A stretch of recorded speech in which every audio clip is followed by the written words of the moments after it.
All right.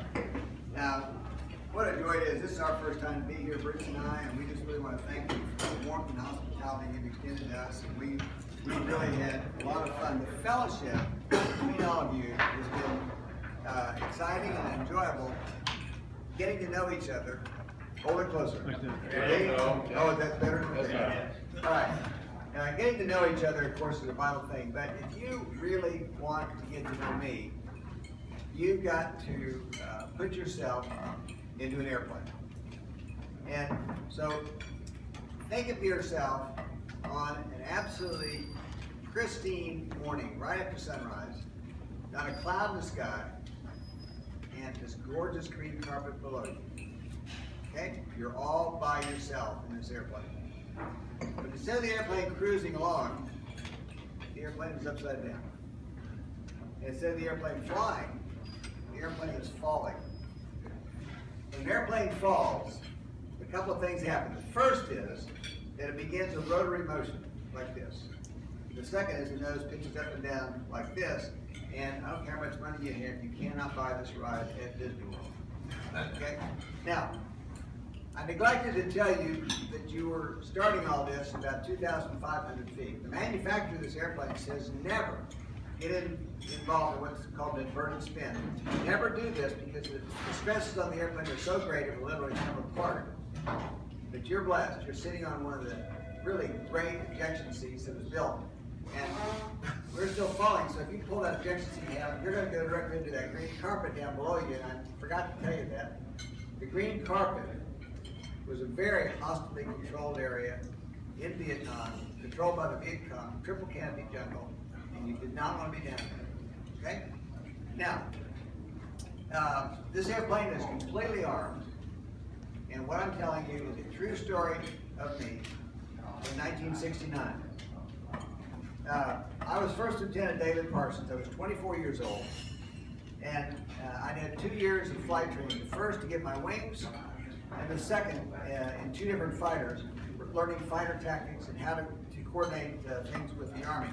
Now what actually happened, because I'm up here telling a story, so obviously I lived it, but suddenly, I forgot to tell you, when an airplane is falling, the flight controls have no function because there's no airflow over the wings.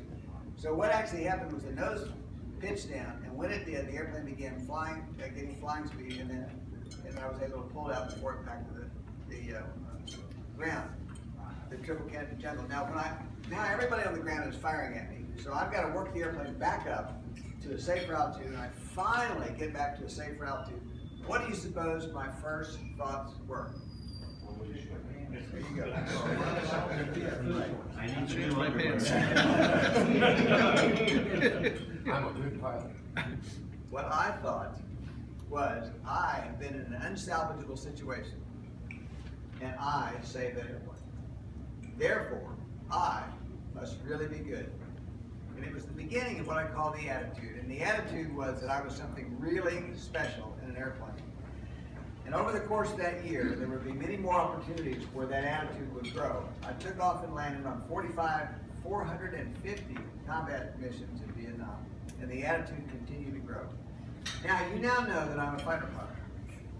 Now, let me tell you why I can't be a fighter pilot. First of all, I'm colorblind. And you absolutely cannot be a military pilot and be colorblind. Second, you can never have had a period of unconsciousness in your entire life and fly military airplanes. You could never have had a seizure.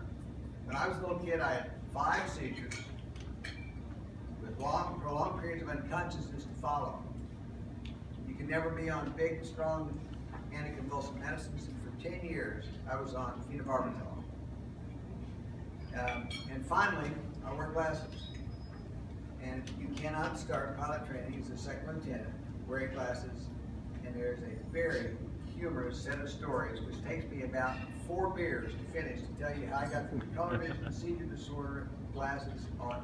But you may think you control your life, but frankly, you don't.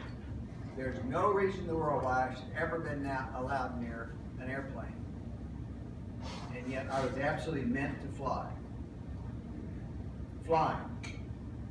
Flying is something you don't have any idea if you're any good at it all until you climb in that airplane and start flying.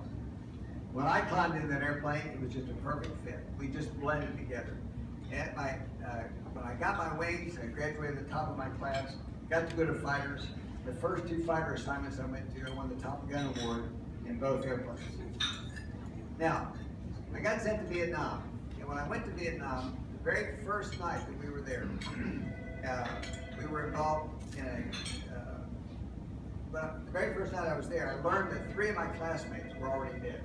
I'm just going to tell you, the profound fear and anxiety of death just overwhelmed me. And somewhere in that first night, there was a huge rocket attack, and I'm just terrified.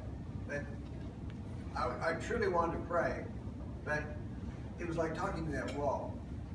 So let me tell you a little about my religious background. I grew up in a little town in Oklahoma, which means you go to church every Sunday. You know the Bible stories. But as I went off to college, my infantile faith never matured, and I really had no interest whatsoever